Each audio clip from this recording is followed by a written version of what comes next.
Thank you for coming. We're doing something unique here in this press conference. We have the Climate Matters show, which is a TV show being brought to you live from Paris. My name is Stuart Scott. I'm the host.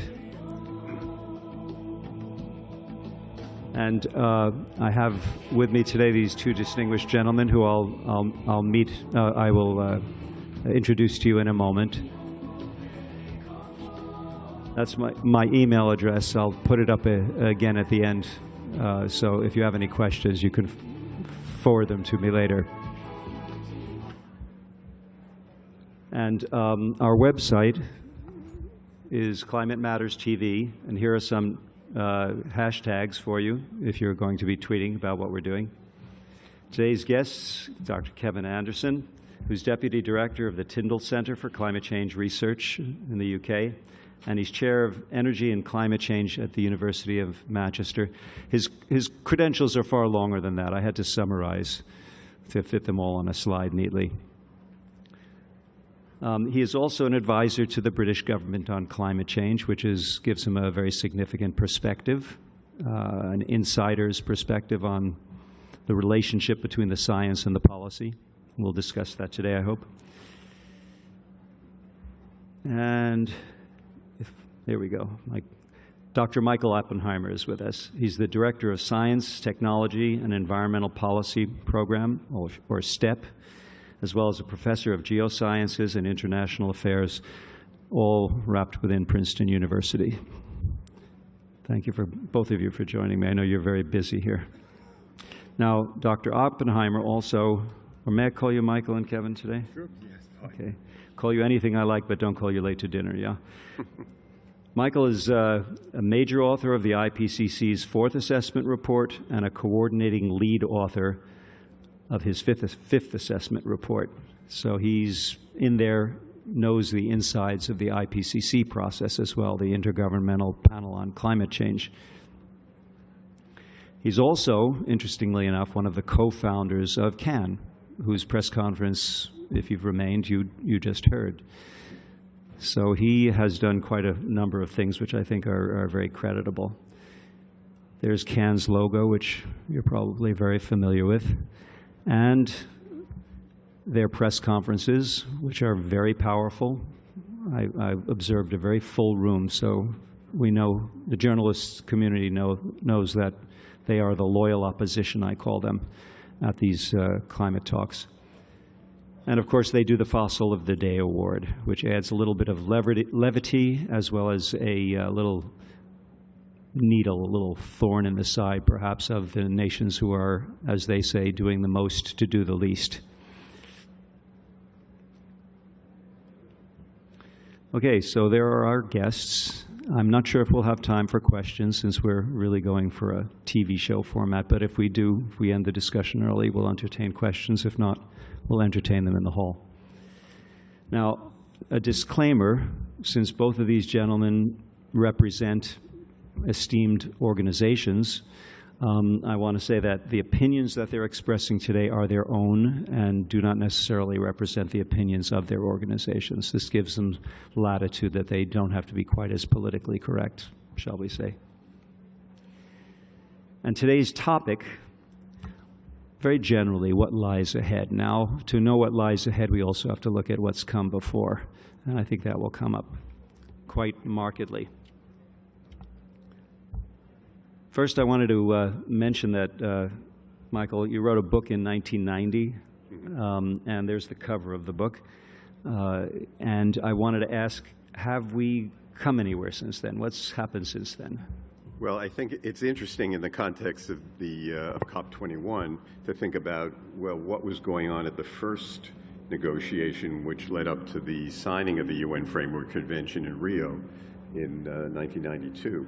And it's what strikes me, and I was around then also, is that the countries failed to reach a binding agreement and had to settle for the words that they would aim at, quote unquote, returning emissions to 1990 levels by the year 2000. Now, there's both sort of some sad news and some good news and all that. The sad news is, well, here we are again, 25 years later. It's still impossible to reach a legally binding agreement on targets and timetables, and that's sad. On the other hand, there's been tremendous progress in terms of we're in the middle of an energy revolution. No one knows how far it'll go and how fast it'll go.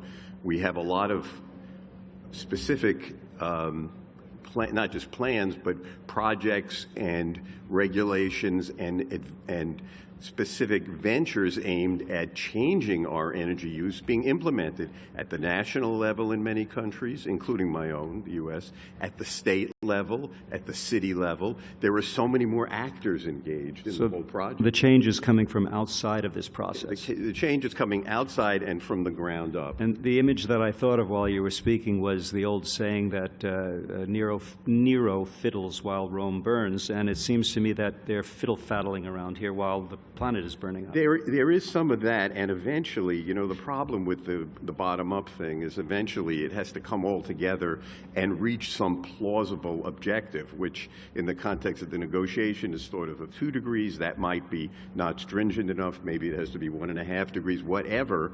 We need the sort of the top level also to meet what's coming up from the bottom, and that gap is still there. That's what's missing, and that's what we hope will close a little bit at this meeting this week. Yeah, and I don't call it a gap. I call it a disconnect. Disconnect is fine. But it's same idea. Right. Disconnect seems to be a structural problem.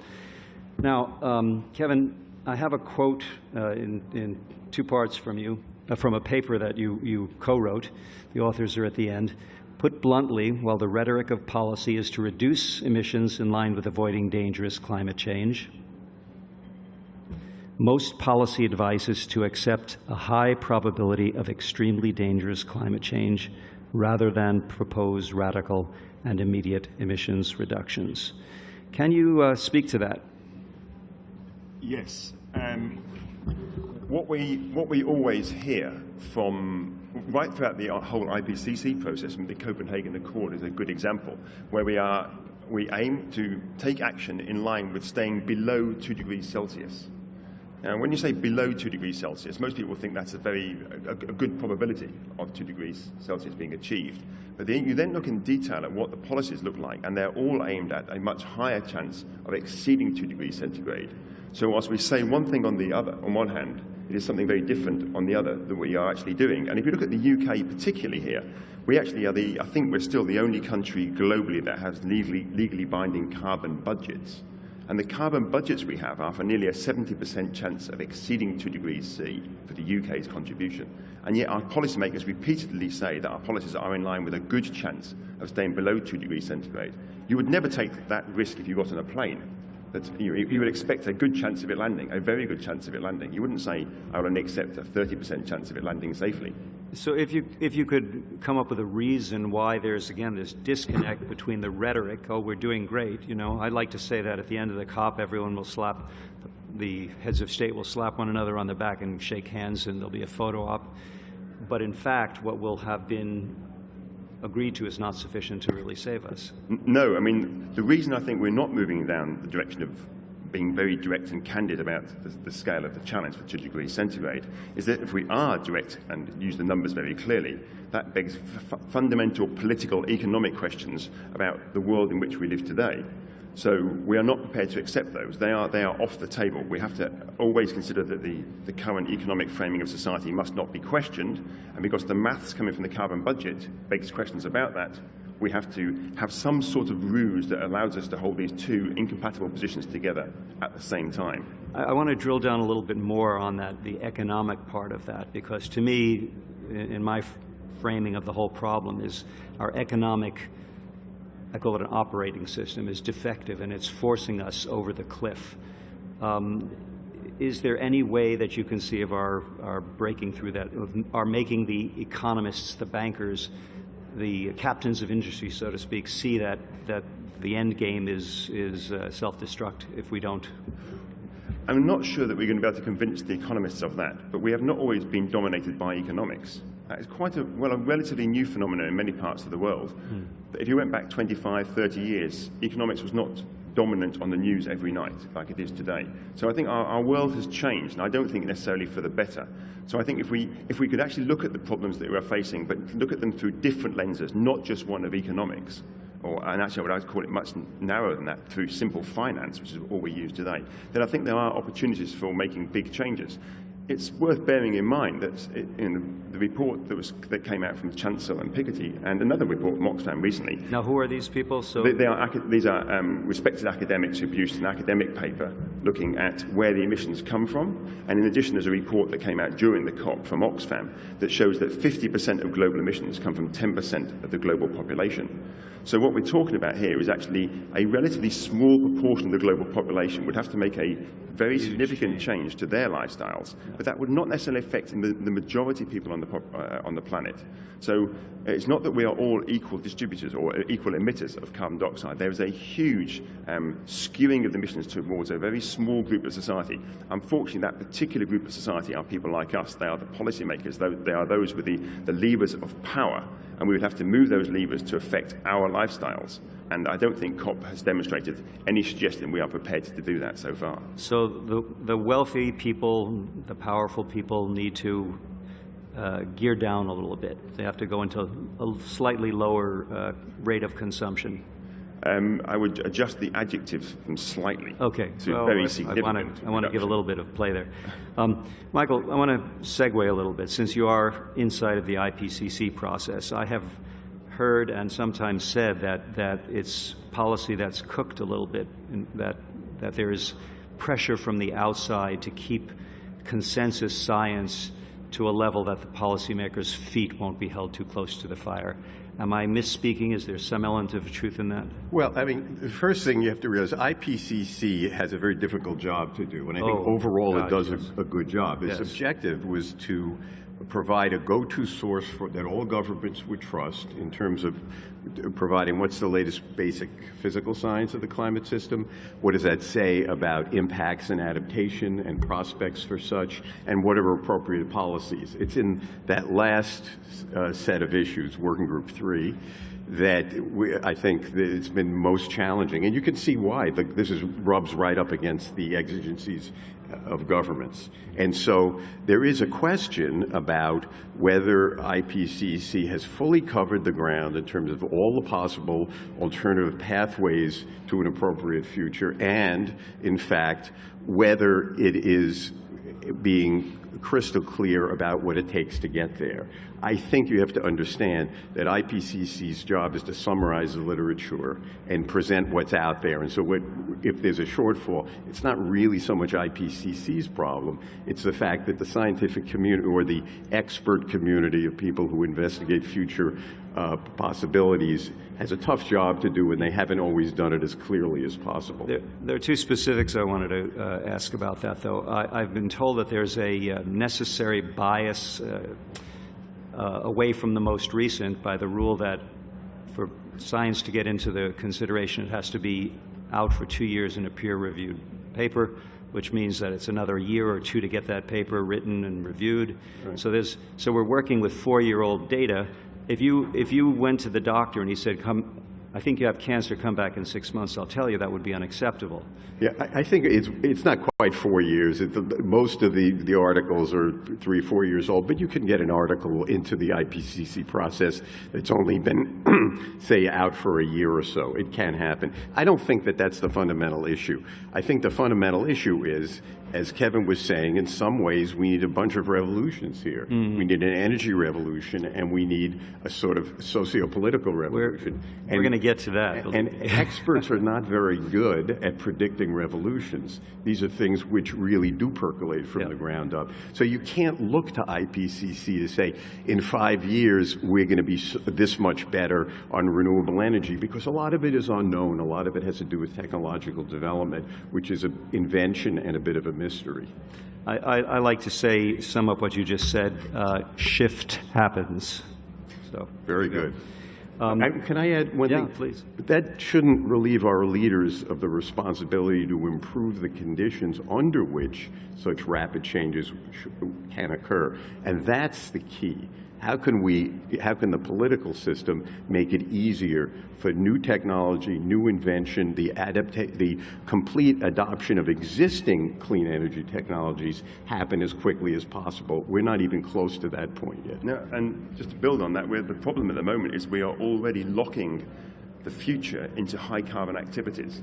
So whether we take this... What does that mean now? Well, we look at this building we're in here. This is a relatively new building. It's a beautiful sunny day outside. And in 2015, we haven't even invented windows. We're sat here with all of the lights on, power stations are running, emitting carbon dioxide, admittedly less in France because a lot of it is nuclear.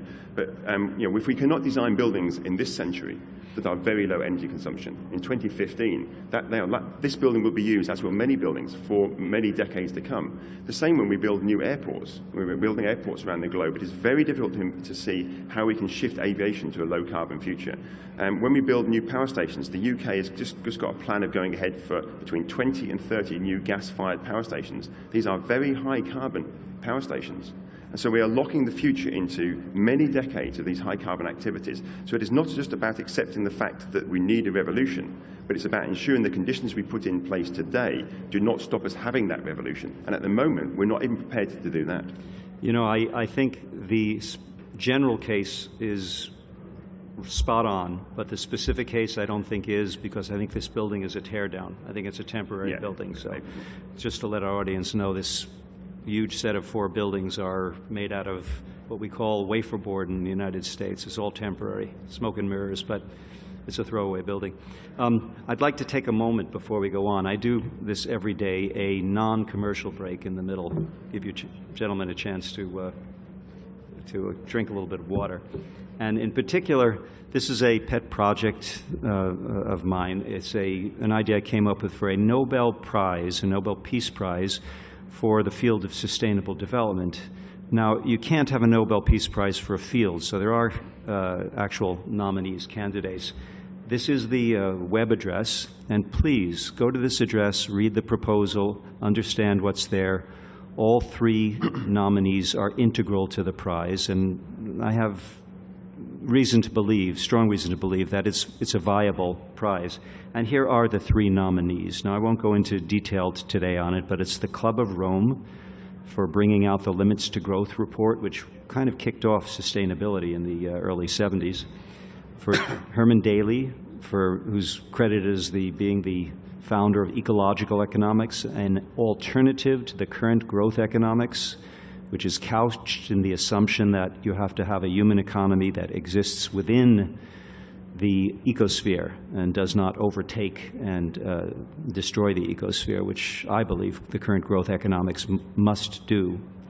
And third, I need not introduce him, Pope Francis, who this year has been really gently hammering away on sustainability in most, if not all, of his public appearances, especially the ones in the United States and United Nations. So please go to np4sd.org, understand it, and I would be very surprised if either you yourself were not or did not know a qualified nominator, someone who can nominate for the Peace Prize. Public can endorse this idea, but nominators, and there are millions of them who don't know that they are qualified to nominate. That's all on the website. So, back to our discussion. Let's go to the technology. Now, in our discussion by email before, you were talking about techno-utopias. I'd like you to elaborate on that idea a little bit, Kevin. Well, in a lot of the advice that is given to government, particularly out of some of the people involved in this working group 3, the people who look at issues of mitigation, of reducing emissions, they are, in my view, often very naive about how fast technologies can penetrate the existing energy system. So that's the first one. They assume very rapid uptake of technologies, often quite new technologies that we haven't got detailed experience of. But even just the build rates of power stations, for instance, is often well above that we know has ever been achieved historically. Unrealistic assumptions. Yes, that's been quite polite about some of them, I think. But then the other suite of technologies are ones that we assume will work at some point a long way in the future, often 2050 or beyond. And these are technologies that are designed to suck the carbon dioxide out of the atmosphere. And broadly, that is because we're not prepared to adopt a revolutionary approach to our energy system and how we live our lives today, that therefore our carbon dioxide emissions are going to keep going up, or at least not stay within the 2 degrees C carbon budgets, and therefore we have these technologies that at some point, many decades from now, will suck the CO2 out of the atmosphere.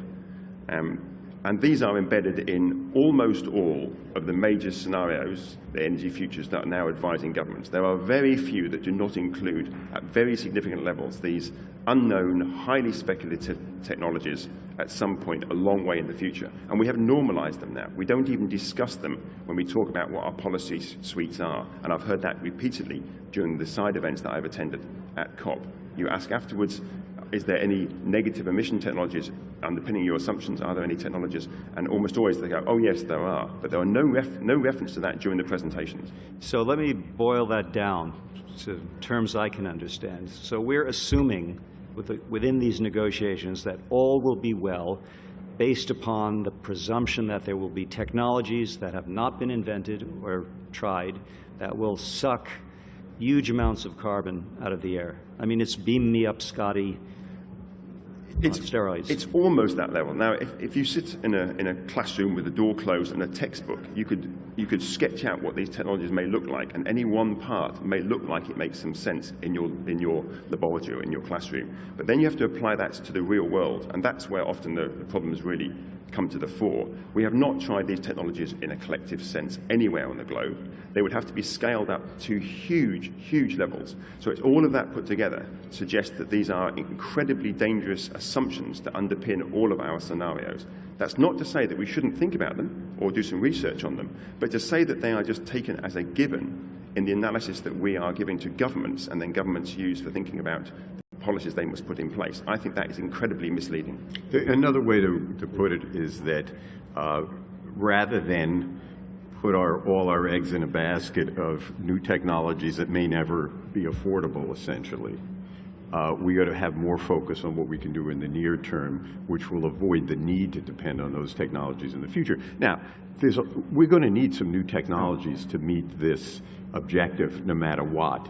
But sort of putting it off and saying, well, in 2050, 2070, we'll have this other stuff, that's a bad mistake because you can't count on it. We should be putting bigger efforts into doing what we can today. But it is politically easier to do that. It's politically easier to do that. It's politically easier to do that than, say, get rid of fossil fuel subsidies, which on the one hand, governments are saying, got to do all we can about renewable energy. On the others, they're still shuffling out the Billions, cash. trillions perhaps Yeah. of fossil So, fuel yeah, subsidies. I mean, governments really have to bite the bullet now rather than say, well, you know, in 50 years, we'll somehow dig ourselves out of the hole. You know, again, this disconnect is just growing bigger and bigger in my mind. You know, it's like governments are saying things that sound pretty, but they're not doing things that will seemingly will save us. They're not doing enough. No. Okay. But I think there's another part of this that's very important, is that with the technologies we do understand, like the portfolio of renewable energies that are there, we can put those in place. And there's, again, a lot of discussion within COP saying how successful they have been. But really, the climate does not care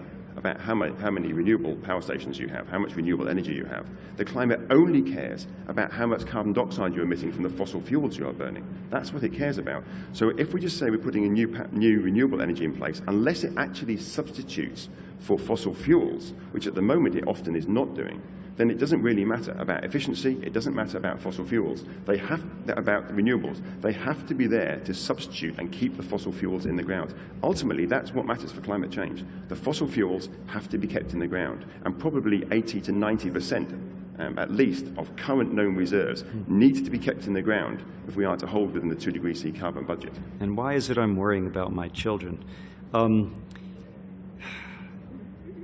It's mind-boggling. Whenever I go to the next generation, I say to myself, oh my God. Don't we all? Yeah, yeah. Do you have kids, Kevin? I don't. I have nieces and nephews, so I'm very concerned about their future. But I also think it's not. I mean, we can think of it more selfishly. It's not just about their future. I held out great hopes for stem cell research, so I'm hoping still to be here when I'm 90 or 100. So. Which will increase our population even further, and if we can prolong life as they're predicting, I think if we're undermining the conditions for life, the extending the length of your life may not be such a gift. But No, perhaps not. No. we'll see about that. But Kevin will take it anyway. Yeah. No, I want to go to one point that we also discussed by email and then out in the hall. You've said that there's a complicity of the science community over the past 25 years and the failure of mitigation. Can you, again, drill down on that disconnect, that complicity? Yeah. Well, I want to be very specific here. I'm not talking about the people who do the very detailed pieces of work on climate science, the people who collect data from oceans, the people who look at the nuclei that make clouds appear in the atmosphere. So there's no lying about the science. Again, No. I mean, they do their science. ClimateGate was cooked up, and that's Yes, yeah. Okay. These people do their robust analysis in the best way in the tradition of science. But then there are a group of scientists and other expert academics, economists and so forth, who work on the cusp between the science and translating that into policy. And it's that particular group who I think have, for at least 10 or 15 years, if not longer now, have been fine-tuning their analysis. This is the group within which I work generally. Fine-tuning the analysis to ensure that it does not beg fundamental questions of the political and economic system within which we face. Doesn't step on toes, shall we say. It doesn't step on toes, which is interesting with the three people that you put up, or three organizations you put up for the Nobel Prize in Sustainable Development. All of those, of course, are stepping on toes. The Club of Rome, Herman Daly, who was a very senior economist in the World Bank, but is very much on steady state economics. Yes. And the Pope, who broadly, if you put an economic framework, would also be steady state. Can I take that as an endorsement of the prize idea? You could, Okay. I'll let you make that judgment. Okay. But all I'm saying is that we, as the scientific community, as the expert community, have been very reluctant to translate our research very directly into what that would mean for politics and economics. And I think, to some degree, therefore, we take some responsibility for the fact is when we come to COP here, there's this level of optimism that I think is not justified by the analysis. We are increasingly using these different ruses. We used offsetting, the clean development mechanism, a very weak emissions trading scheme, and now we're using these technologies to suck the carbon dioxide out of the atmosphere. We use any technique we can to avoid saying we need serious major action by the high emitters today. We're almost out of time. Just let me, please. I don't think you can broadly condemn the whole community, which you didn't, or even the community that works on integrated assessment, which is the tool that does these projections. I think that that the so-called experts in these areas are always on treacherous terrain when they get into the area which is very close to policy, and we need to all be clearer to keep our science and our policy separate. I'll close our show today on saying the first rule of holes is when you're in one, stop digging. Thank you very much for joining us today.